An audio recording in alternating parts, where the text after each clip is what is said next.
primeira pergunta é, por que você deve otimizar seu site? Né? Uma palestra sobre otimizações, por que você deve otimizar seu site, então?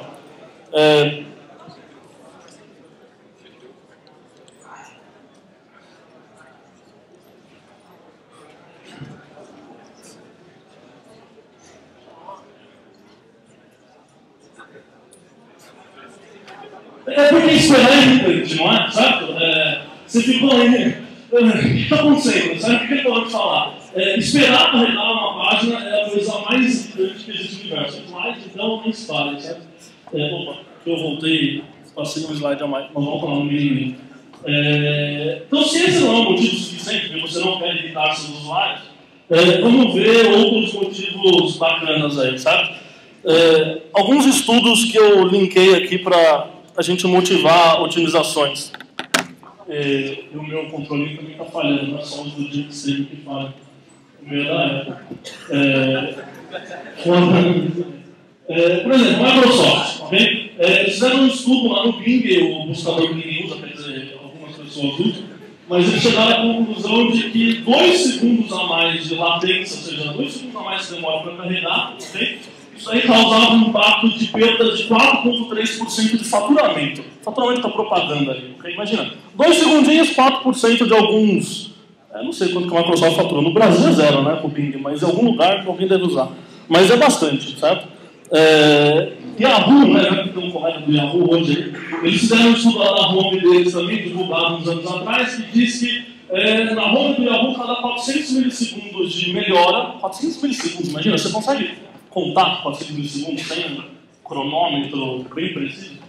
Por exemplo, 400 milissegundos causam 9% de aumento de tráfego aí na home do Yahoo, ok?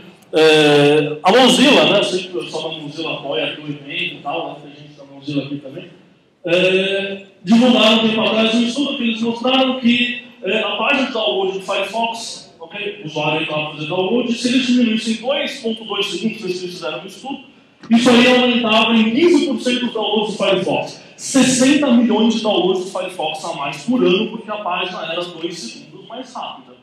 Aí você vê se as pessoas baixam, na verdade, né, tem uma porcentagem, isso é porque o navegador é bom, porque a página é rápida. É um misto dos dois, certo? Mas uma página lenta, o navegador pode ser bom o que for, que o cara não baixa. 60 milhões a mais por ano, ok?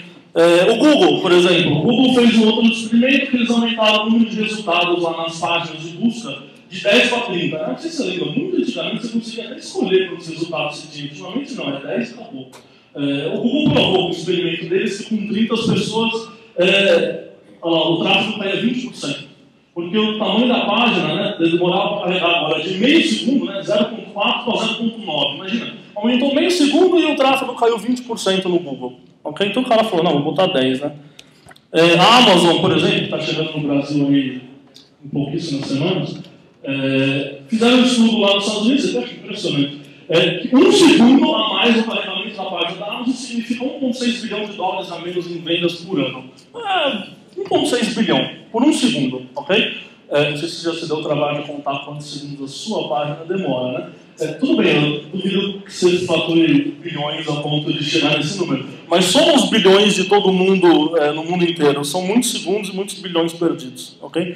Você fala, pô, Sérgio, mas você está dando muito exemplo aí de sites famosos e grandes e gigantescos e tal, mas, pô, eu não sou um cara desse tamanho e tal.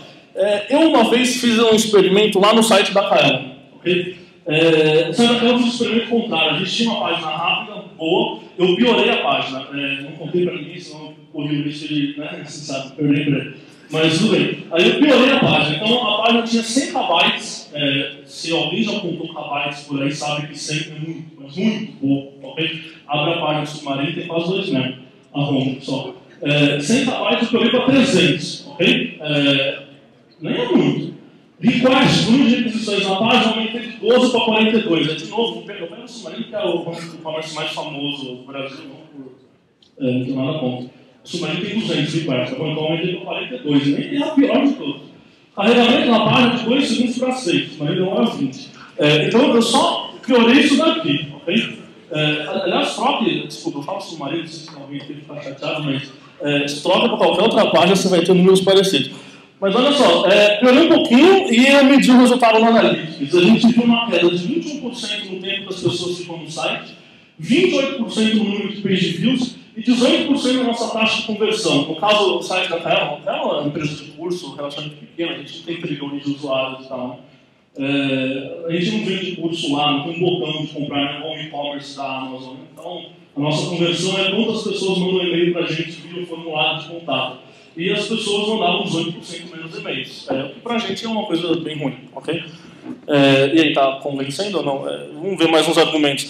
Desde 2010, por exemplo, o Google passa a usar a velocidade do site no algoritmo de ranqueamento deles para a busca.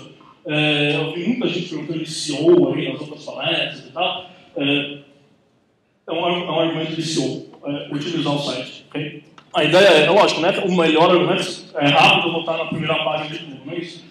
Mas imagina, se você tiver um concorrente e os dois são tão bons quanto para aquela busca que o usuário fez, o Google pode desempatar na velocidade, o mais rápido vai na frente. Ok? Essa é a ideia. Então, esteja esperto aí.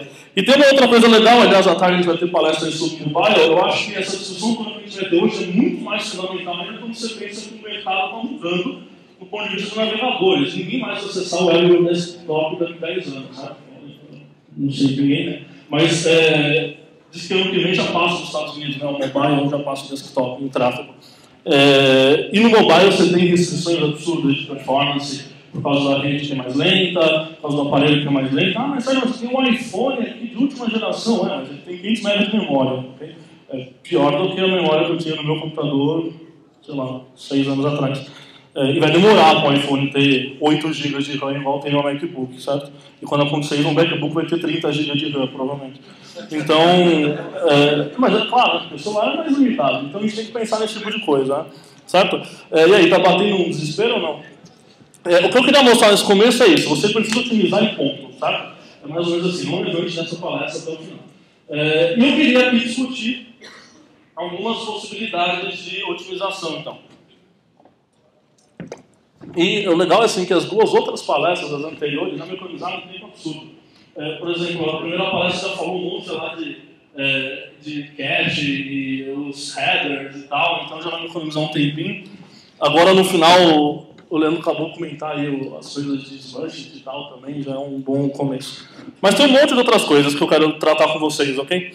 E o legal é que assim, é bem independente de tecnologia que você vai usar. Eu vou falar de otimização web. Não interessa se você usa WordPress, se você usa tudo na mão, se é HTML estático, se é dinâmico, se você usa Rails, PHP, Java, .NET, ASP ou C++. Primeira regra que eu queria que você tivesse na sua cabeça. Você quer deixar sua página mais rápida, diminui o tamanho das coisas, certo? Parece meio óbvio, ok? A página mais rápida de toda a página em branco, certo? Que não tem nada. Não precisa chegar nesse nível, mas tem que chegar e otimizar algumas coisas, certo? Por exemplo, primeira regrinha. Aliás, essa daqui também já me economizou bem na primeira palestra, que já falou de GZIP. Mas olha só, a primeira regra é habilitar GZIP. O que é GZIP?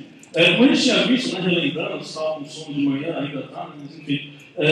Você pode mandar suas páginas do servidor para o cliente, e nesse processo de mandar a página, você pode mandar um arquivo HTML de 50 KB que você escreveu, ou antes de mandar, o servidor pode zipar essa página, mandar zipado, fica menor, chega ali, o navegador descompacta. Todo navegador moderno suporta isso, todo servidor moderno suporta isso. Fala, Sérgio, por que você está falando essas coisas? Porque as pessoas não habilitam. Você precisa habilitar isso lá no seu servidor. Você usa Apache, você usa, sei lá, IS da Microsoft, não sei, a gente estava falando mal agora há pouco. Mas enfim, o servidor que você usar, seja lá qual for, qual linguagem que for, tem algum comandinho que demora exatos 28 segundos para você escrever e ele vai habilitar o GZIP, ok? E é inacreditável a porcentagem de sites no mundo que não tem GZIP habilitado. Inacreditável, mais da metade, ok? E ele leva exatamente 28 segundos. Então vai lá e habilita, ok? Ah, Sérgio, mas eu sou do front-end, tem que mexer no servidor, pega lá para o carinha que mexe no seu servidor, ele vai demorar um pouquinho mais, 32 segundos, mas se você pede para ele, ele habilita, ok? Você é um cara de front, certo? Então algumas coisas que você pode fazer. Primeiro, o que a gente chama de unificar JavaScript. Sabe, você escreve o seu código JavaScript, você vai ter lá todas as boas práticas que você aprendeu, né? Você tinha uma hipótese de ensino no colégio, você tem que escrever códigos com variáveis legíveis, com um monte de comentários, pensando no próximo programador, com funçõezinhas, tudo bem isolado, bonitão, sabe? Agora pensa, por exemplo, naquele super comentário que você escreveu, descrevendo aquela lógica de negócio mera complicada. Comentário serve para alguma coisa para o navegador? Para nada, só para o desenvolvedor, certo? Para você entender o que você escreveu lá. Para o navegador, ele vai simplesmente ignorar essa definição de comentário. Agora, imagina que você escreveu um monte de comentário e você está trafegando esse comentário do servidor para o cliente o tempo inteiro. Ok? De comentário em comentário, você gasta bytes. Ah, Sérgio, como é sério? Você está falando que eu escrever código sem comentário? Não, pelo amor de Deus, faça o código bonito, todo comentadinho, bem estruturado e tal. E usa alguma ferramenta automatizada, que a gente chama de unificar o JavaScript. Ok? Que aí ele vai remover comentário. Tem umas ferramentas que o cara faz um monte de coisa. Ele renomeia variáveis, você chega para a variável bonitona, né? Este é minha variável bonita, ele renomeia para X. Só, você economiza, né? É óbvio, você não vai usar X no seu código, ninguém entende, né? O próximo programador não vai entender nada. Mas você pode unificar isso. Tem um monte de ferramenta que faz isso automático. Ah, Sérgio, cita a ferramenta. Aliás, estou fazendo parênteses. Eu vou ter endereço no meu blog, no final eu vou colocar também, porque eu fiz um post logo antes dessa palestra, não precisa abrir agora, o 3G está ruim, tá?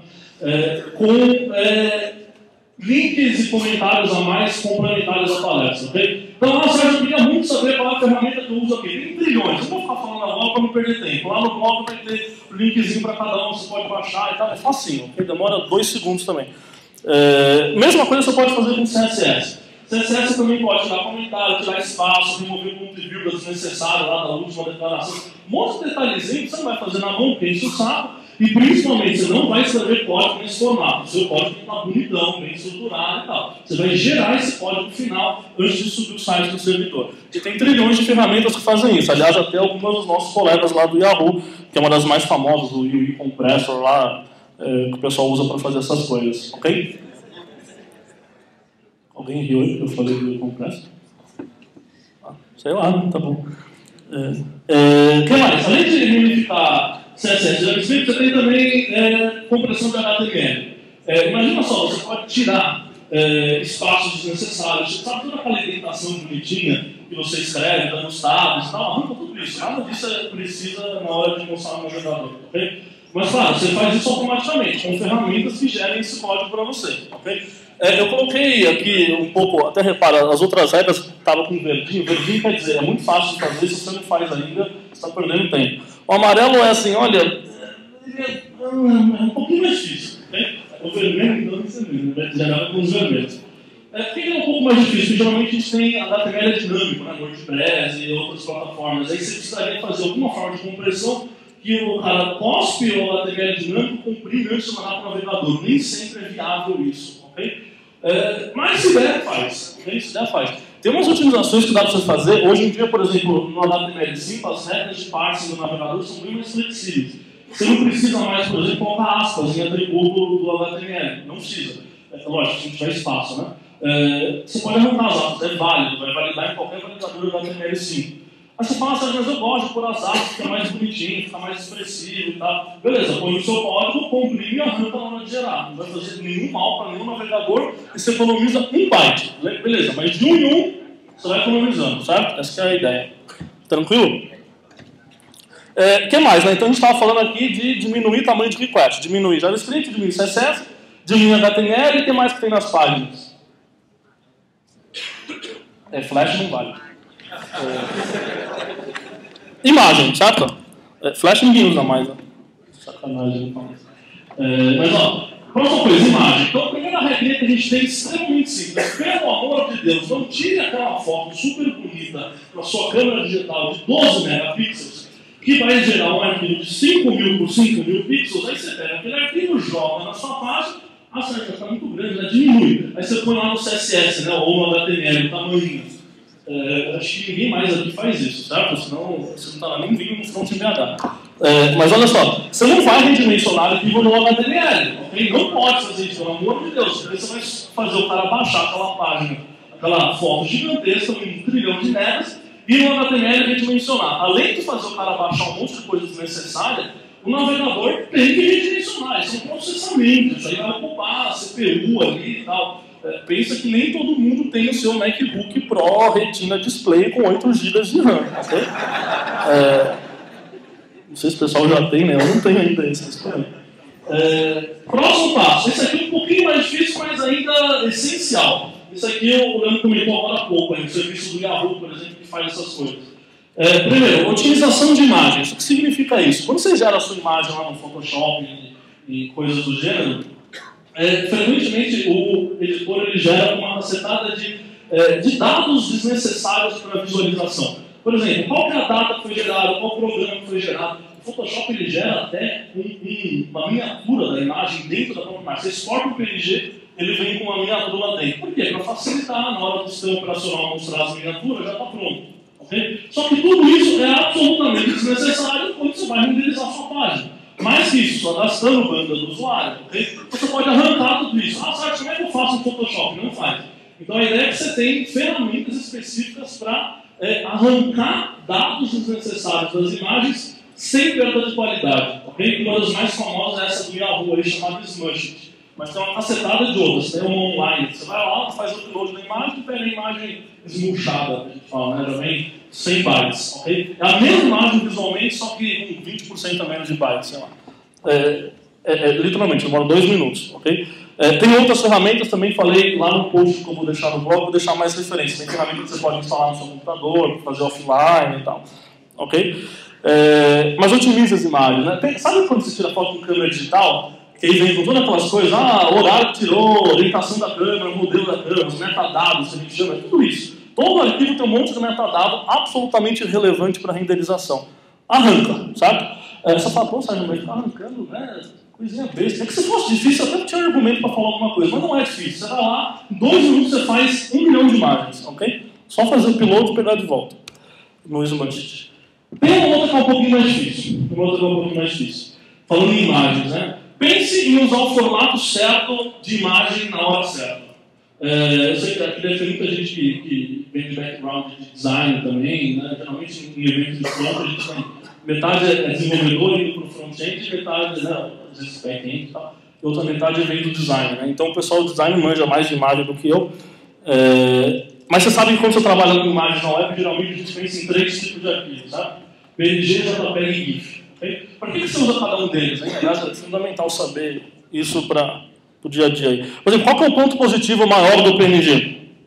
Canal alfa, não é? Transparência, certo? É o primeiro formato aí desses a suportar a transparência de verdade, né? A gente tem transparência lá no GIF também, mas o GIF é só aquela transparência 100%, né? Você consegue fazer uns efeitos fancy aí que o pessoal quer fazer hoje em dia. JPEG serve para quê?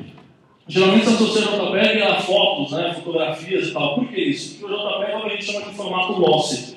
Desses 3 aqui, é o único formato que se você abrir o arquivo 100 vezes e salvar 100 vezes, o arquivo final vai ser completamente diferente do inicial. Quando você editar, abre e salva, abre e salva, abre e salva. Porque o JPEG é um formato com perdas. Cada vez que você salva o arquivo JPEG, ele recompacta e perde alguma qualidade. Okay? O que para fotos é fundamental, porque se você fosse ter cada pixelzinho certinho da foto, a imagem ficaria gigantesca.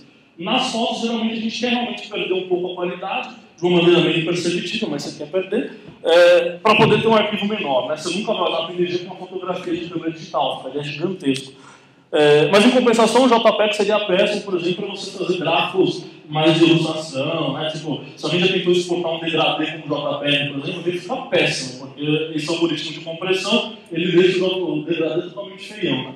Aí você usa o PNG. O PNG é melhor para essas coisas que tem cor sólida, transições lineares, assim, do tipo um degradê e tal. Por que você usa GIF hoje em dia? Só tem um motivo para usar GIF, irritar seus usuários, que é trabalhar com animações. Tá? Só, mais nenhum. Mas Sérgio, eu queria trabalhar com ícones e transparência, PNG. Mas Sérgio, eu fiz um teste. Eu peguei uma imagem, um íconezinho meu lá super simples, exportei com PNG e GIF fica bem menor.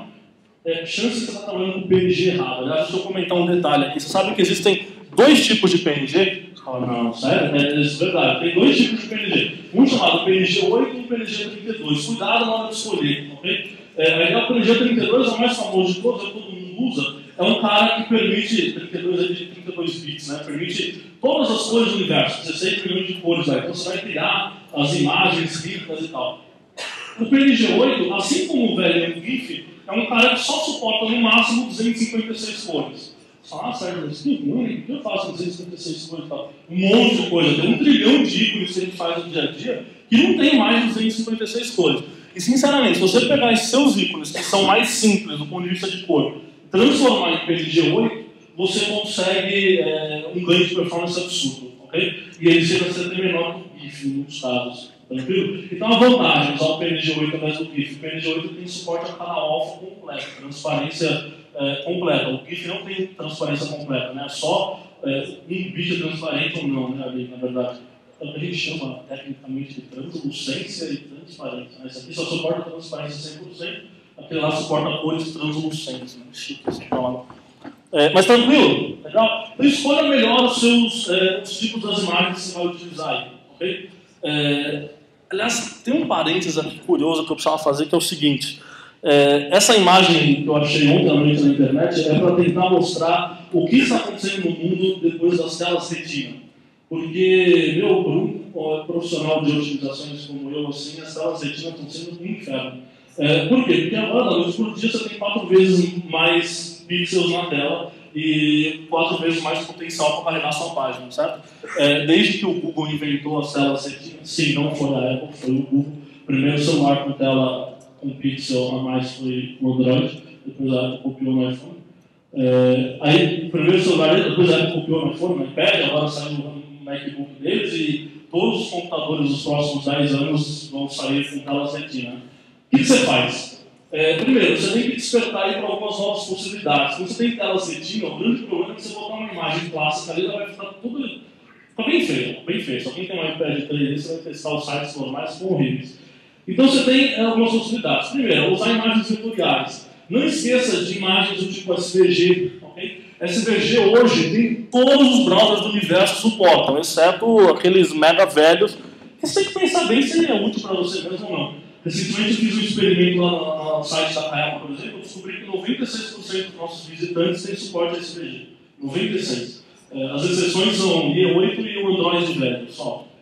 Todos os outros suportam. Então você podia fazer um fallback ali, né? Caso carregue um PNG, caso seja um browser antigo, carregue um PNGzão que você gerou e tal. A gente está fazendo isso lá hoje, por exemplo. Então use SVG, SVG é muito bacana. Ainda mais se você tiver gráficos vetoriais, as chances até que o SVG vai ser menor do que o PNG, em alguns casos, ok? Para gráficos mais simples.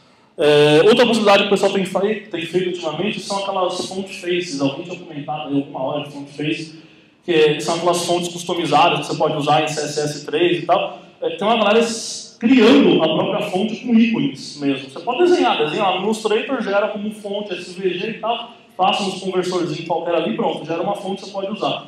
O legal é que isso aí suporta todos os navegadores do universo e é extremamente menor aí em tamanho e tal, e o legal é que ele para tela retina e tal, a qualidade vai ser boa, né?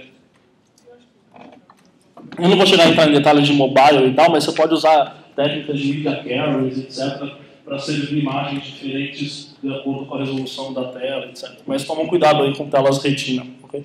Era esse o segredo só. Uma outra regra sobre essa questão de diminuição, né? Lembra, eu estou falando de diminuir bytes. A gente diminuiu na primeira CSS, com imagens era complicado. Tem um último detalhezinho, fala bem a verdade, que a palestra lá de West mostrou bastante, que toda requisição não tem só a imagem, tem também um monte de cabeçalhos. Não esquece de otimizar os cabeçalhos, ok? Até porque no HTTP os cabeçalhos não são gzipados, olha que legal. Mesmo que você abrir de gzip, tudo que você está transformando no cabeçalho não é gzipado. Então diminua cabeçalhos, evite cabeçalhos desnecessários. Por exemplo, diminuir o número de cookies é uma estratégia boa. Cookie é uma coisa que você seta lá na sua máquina, o tempo inteiro ela fica enviando para o servidor. Use poucos cookies, que é uma coisa bem melhor. Okay? Aqui eu não vou entrar em tanto detalhe, porque envolve mais coisa do servidor e tal. Eu queria focar mais nas otimizações de front. Mas beleza? E aí, Sussa? Tá ficando tranquilo?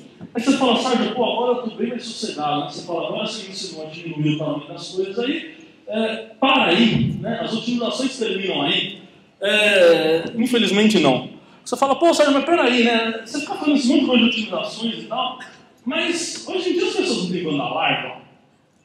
A banda larga está ficando cada vez mais barata, maior e tal, e realmente você quer ficar economizando meio bytezinho ali na aspas do não sei das quantas, jura? Para isso que eu vim aqui hoje. Então eu queria fazer uma pausa para mostrar para vocês o famoso mito da banda larga, ok?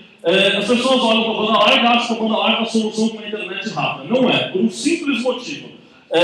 Existem duas coisas que envolvem quando a velocidade quando você acessa a rede, que é a largura de banda e a distância, que a gente chama de latência aqui tecnicamente, ok? Largura de banda é quanto de água eu posso passar nesse cano ao mesmo tempo, a latência é a distância que o cano tem para trafegar de um lado para o outro, ok? Você pode ter um cano maior do mundo, você não consegue passar o rio Amazonas inteiro para cá em meio segundo, ok? E cuidado, quando a gente fala de banda larga, a gente está falando de aumentar banda, quantos bytes mais ao mesmo tempo eu posso passar. Mas eu não estou falando em diminuir latência, infelizmente. E a gente tem um problema que, assim, teve um cara que viveu há algumas décadas que ele colocou um limite complicado para a gente. Ele chama Albert Einstein. Ele descobriu a luz, a velocidade da luz, certo? E aí ele virou e falou que a velocidade da luz é aproximadamente lá 200 mil km por segundo. Se você fizer as contas, você está acessando o site do Google, do Yahoo, alguém está acessando lá nos Estados Unidos, por exemplo. A distância mínima entre, eu fiz São Paulo, que é onde eu moro, entre São Paulo e os Estados Unidos é 6.500 km por hora, 6.500 km, desculpa. Com a luz a 200 mil km por segundo, se você fizer as contas, isso dá mais ou menos, eu fiz, tá bom? 32 milissegundos. Isso quer dizer que, viajando na velocidade ideal da luz, demoraria 32 milissegundos para um byte sair de São Paulo e chegar nos Estados Unidos. Obviamente a velocidade não é ideal, as redes são mais lentas que isso, e não é só ir, ele tem que voltar, então você dobra, 64. Isso quer dizer que, na prática, a latência mínima que a gente tem de acesso, por exemplo, no Brasil e Estados Unidos, é 100 milissegundos, mínima, ok? Se você colocar isso em 200 requests, faz as contas. Você está gastando 20 segundos só com latência de rede. Não estou nem falando de banda, ok? Só latência de rede. Então, tudo isso é para mostrar para vocês que não, a palestra não acabou, tem mais algumas coisas. Por exemplo, a próxima parte aí que eu queria mostrar é diminuir a quantidade de requisições. A gente viu, diminui o volume, mas tem que diminuir a quantidade, por causa do problema da latência, ok? E tem algumas regras aqui bem bobocas. Olha só, primeiro, junte arquivos JavaScript. Você escreve 10 arquivos JavaScript, ao invés de você fazer 10, porque seriam 10 requisições do servidor, ele vai gastar 10 vezes o tempo de abrir uma conexão, voltar e coisas desse tipo. Junta tudo em um só. Okay?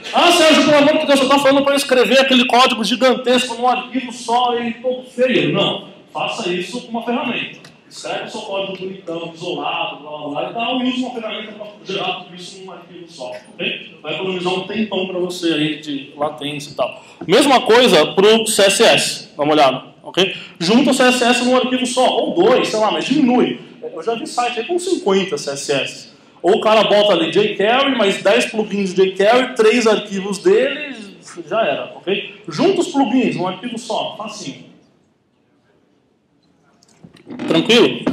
Mas lembra, a gente tinha HTML, CSS, JavaScript, mas tem imagens, né? Como é que trabalha com imagem? Imagem é bem mais complicado, você não pode simplesmente juntar tudo numa imagem. Eu acho que muita gente aqui conhece já, tem uma técnica chamada de sprites, né? CSS sprites. A ideia é que você gera uma imagem só, por exemplo, aqui eu coloquei alguns exemplos. Aquela primeira é uma imagem que a gente acha hoje na homepage do Google. Essa daqui é uma imagem que tem na página da KL. E essa aqui é uma imagem do All Sports. O que é isso? São 3 imagens diferentes, mas você percebe nitidamente que dentro delas tem mais imagens. Né? A do Google, então, ali tem trocentas. Tá?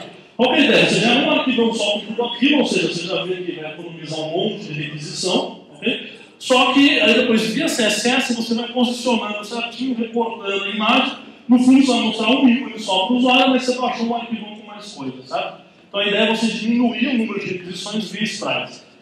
Não é tão fácil de fazer, porque tem aí um certo trabalhinho, né? Você tem que fazer, se for fazer na mão, no Photoshop, é um inferno, né? Você vai abrir ali, editar, calcular os pixels, a posição exata e tal. Tem algumas ferramentas que tentam ajudar a gerar isso, mas assim, sinceramente, não é das coisas mais fáceis de se fazer, infelizmente, até hoje. Ok? Mas tem que fazer. A ideia é, o que é mais barato? Você gastar 2 tardes de Photoshop ou perder 1,6 bilhão de dólares por ano? Sem ideia. E lembra, a sua loja vai ser a próxima Amazon, né? Afinal, por isso que você trabalha o dia inteiro. Então, então você vai fazer essas otimizações porque precisa, não porque é legal, certo? Próximo passo, está falando de diminuir o número de requests. Tem um treco também chamado de data warehouse, um negócio assim, esse é hardcore.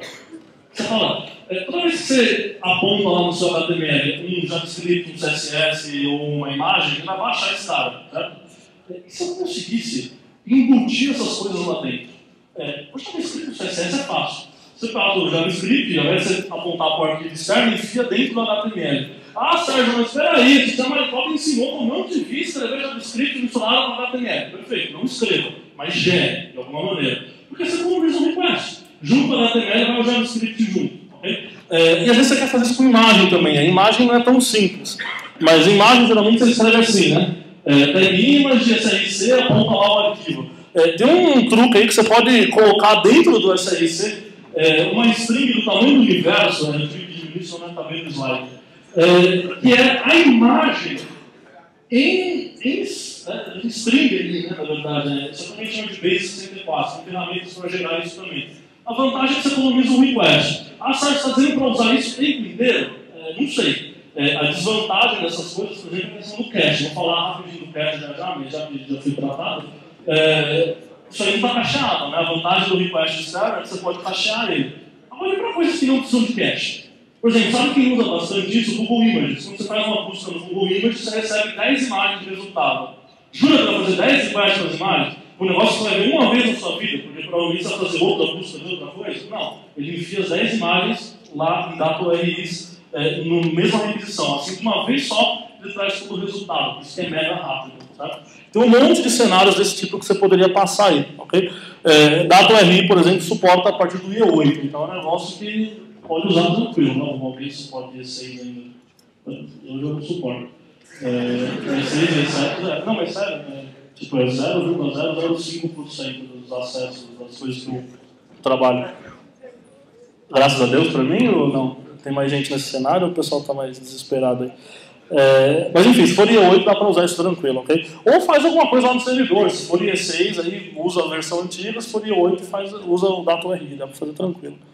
E todos os navegadores do universo, obviamente, suportam isso há milênios, né? É só o IE que não. Próximo passo, esse aqui que eu vou passar rapidinho, que é configurar o server. Não sei se você já viu na palestra de REST de manhã, mas toma cuidado ali para configurar headers de cache e tal. É só ir lá no servidor também, dura 2 minutos para fazer isso. Vai no servidor e fala que você vai guardar o cache daqueles arquivos do script CSS e tal, ok? Rápido de fazer e tranquilo. Só tem aquele detalhe que a gente estava comentando, que é com relação, né, nas duas palestras já citaram isso, que é com relação ao que acontece quando eu quero, né, eu mandei o cara com expires no alto, e aí eu quero atualizar o arquivo, me ferrei, né? Então a gente faz um truque que a gente chama de URL fingerprint, que é você, todo arquivo JavaScript HTML, ao invés de você colocar direto o endereço dele ali, logo.png, por exemplo, menu.js, não, você coloca menu.js mais um timestamp. Vocês viram isso na palestra do WordPress, ok? Só faço um parênteses, aquela solução que a gente viu na palestra do WordPress não é a mais recomendada, que ele passa o timestamp como carry string. Aquilo anula alguns proxies intermediários que fariam cache para você. O ideal é você colocar aquele timestamp no nome do arquivo mesmo. Então ficaria menu1234.js. Ah, Sérgio, ficar editando meus arquivos? Não, automatiza, certo? Automatiza sempre. Você vai automatizar a geração desses arquivos com timestamp, ok? Aliás, eu vou aproveitar para responder uma pergunta que fizeram antes sobre por que usar ETag ou por que usar o Last Modified, que tinha ficado em aberto, né? Assim, você pode usar o ETag e o Last Modified, os dois servem para a mesma coisa, só que o recomendado é o Last Modified.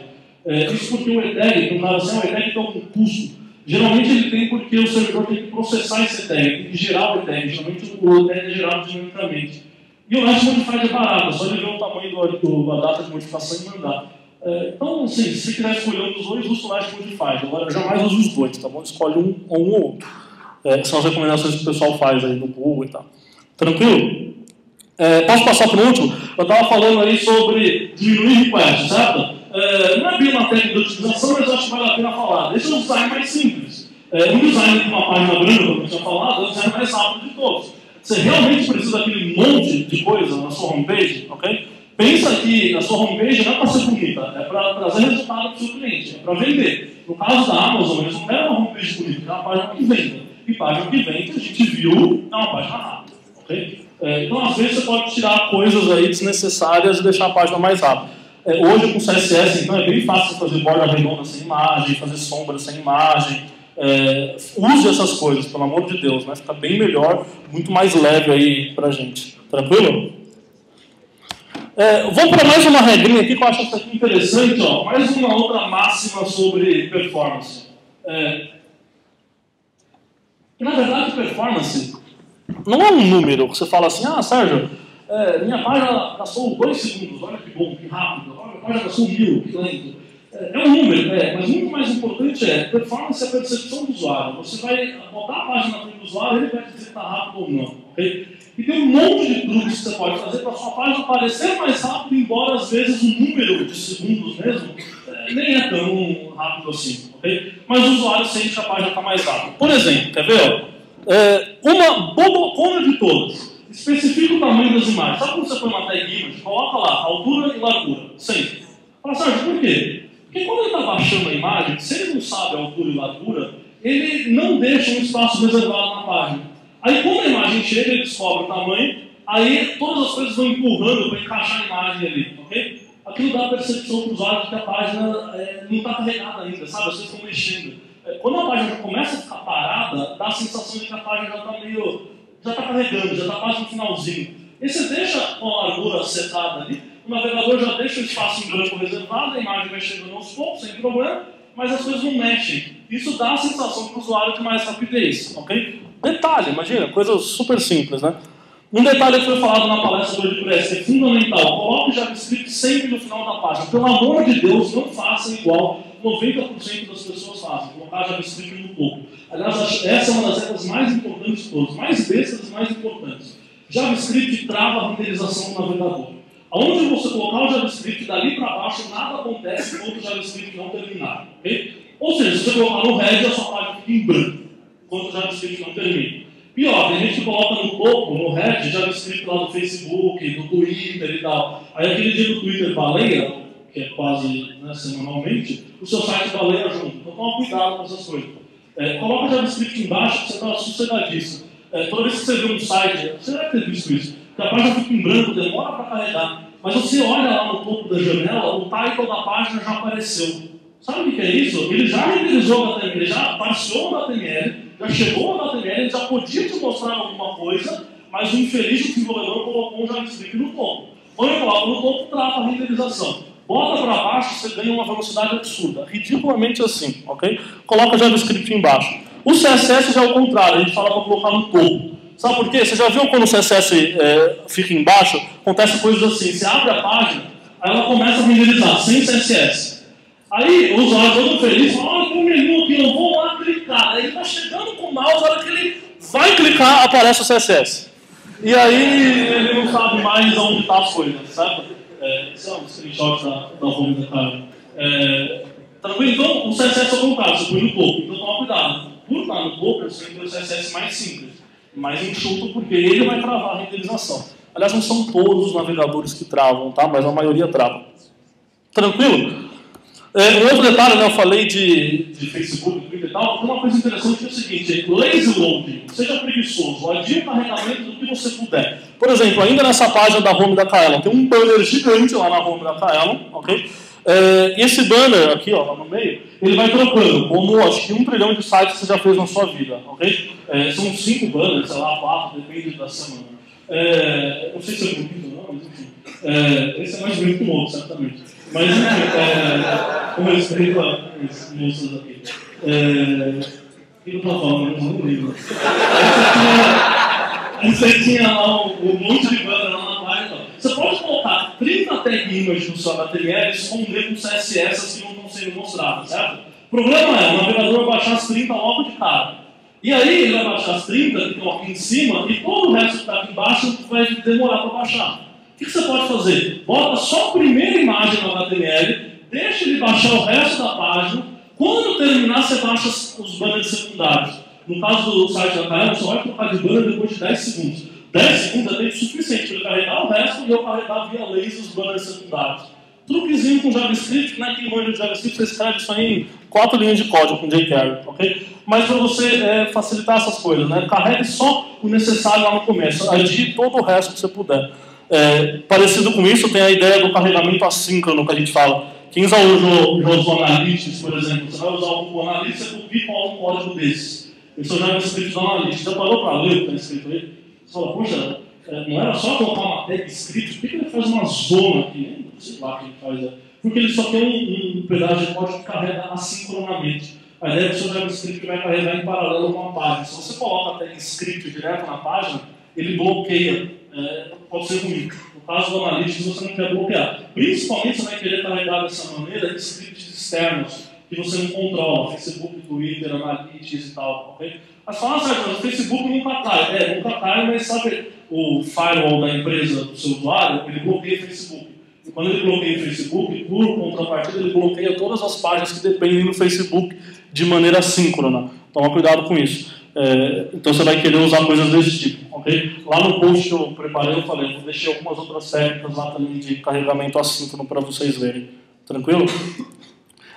Algumas outras ideias bacaninhas aqui, ó. Otimize a primeira impressão ali. O que aparece primeiro? Tem uns malucos que criaram até uma métrica chamada assim, above default time. Que assim, otimize o tempo para carregamento do conteúdo acima do fold, sabe? Da dobra, que o pessoal fala, antes do scroll. Porque a ideia é, você estava para baixo, adia pra caramba. A Amazon faz isso direto, as páginas da Amazon são longas, tem coisa que ele só carrega se o scroll chega lá embaixo. Se não chega, ele nem carrega. Use esse tipo de técnica, otimize a primeira impressão do usuário, ok? Otimize a primeira vista, lá o que ela vai usar e tal. Esse aqui é um que eu acho bacana, design performance. Tem mais curiosidade, uma vez o pessoal do Google Reader fez um experimento, que o pessoal do Google faz um experimento, fizeram um experimento assim, o Google Reader tinha um fundo azul no layout antigo. Eles trocaram para branco e perguntaram, deixaram rodando durante muito tempo, e perguntaram para os usuários, o que você achou, né, o que você sentiu de diferença? E assim, estatisticamente relevante, a resposta foi, ficou mais rápido. Eu juro, trocaram de branco para azul. Desculpa, azul para branco, ficou mais rápido. Aqui ainda eu podia dar uma palestra só sobre isso, sobre psicologia da performance, coisas que afetam a percepção de performance do usuário, que tem nada a ver com o número, mas tem a ver com como o usuário percebe a sua página. E, assim, certamente, fazer aquela página carregada visualmente afeta a percepção do usuário, ok? O Google provou isso, é legal. Tranquilo? Aqui, ó, tá acabando os finalmente, ó, uma outra coisa que eu estou falando na palestra inteira não faça as coisas na mão, pelo amor de Deus, automatize. Tem 1 trilhão de ferramentas para automatizar essas coisas. Eu vou colocar algumas referências para vocês aí no blog post que eu falei, ok? Que mais? Usar ferramentas de diagnóstico, alguém citou aí alguma hora a Slow e tal, tem algumas outras ferramentas, PageSpeed do Google é uma famosa e o Web Page Test é uma outra. São ferramentas que você bota o endereço no seu site e ele te dá quanto tempo demorou para carregar, qual é o tamanho, quantos bytes, o que você podia fazer, tem até dicas. O cara fala, se eu fosse você, eu utilizava as imagens e tal, bem bacana. Ferramenta que usa 2 minutos para você instalar, rodar e tal, é bem facinho. Vou deixar os links lá no post também para vocês verem, ok? Opa, peraí. O que mais? Então, só para dar uma relembrada, né? Você fala, Sérgio, eu vou sair aqui da palestra, o que eu vou fazer? Né? Quero mudar o mundo aí, né? Fiquei mega animado, realmente, eu quero ganhar aquele 1,6 bilhão que a Amazon deixou de lado, né? Não deixou, a Amazon é mega rápida, né? Só recapitulando, então, as máximas são diminuir o tamanho do request, diminuir a quantidade de requests, priorizar o carregamento, a renderização, mostra primeiro o que é mais importante, deixa o resto, vai adiando, assíncrono e coisas desse tipo. E lembra que performance, na verdade, tem mais a ver com o que o usuário fala sobre a performance do que o número exatamente. É muito mais importante que a sensação do usuário de performance seja alta do que se demorou muito para carregar ou não, ok? Na prática mesmo, né? Se ele achou que está rápido, para mim está valendo, né? Estou falando, então vale para você, dá para você usar esses truques sujos, do tipo carregar um banner depois dos outros secundários, né? Porque a percepção vai ser rápida, embora no fundo vai carregar os mesmos banners. Vai demorar o mesmo tempo, no total, né? Ok? Falei para vocês que eu ia deixar ali, então agora está grandão para vocês anotarem, vai ter um post complementar com essas, vai ter não, eu já coloquei no ar, então se você salta lá. Meu Twitter também, eu vou twittar também essa URL e tal. E só falar um negócio que é o seguinte, e não é só isso, não, brincadeira. Eu tive uma ideia, não sei se vai funcionar, mas assim, pensei o seguinte, né, o caso mais prático. Sérgio, como é que o meu site é, como é que não é? Então eu falei assim, por que eu não escrevo um post analisando a performance de algum dos sites de vocês? Eu só preciso de dicas. Então, se alguém gostou disso e falar, Sérgio, eu queria saber por onde começar, me dá uma ajuda e tal, me manda no Twitter, no blog, em algum canto, o seu site e fale, eu gostaria de ser escrutinado publicamente. Porque aí eu vou fazer um post analisando o seu site em detalhes com essas coisas e tal. Não vou sacanear, verdade, mas assim, analisando pontos positivos e negativos. Então, se você acha que você tem uma empresa ali e a sua página seria legal de um caso e tal, eu vou escolher alguma dos que me mandarem, se for maior que 0 esse número, né? Então, se vocês acharem que vale a pena, manda lá, ok? E é isso, eu vou estar aí no evento hoje para tirar dúvidas e tal.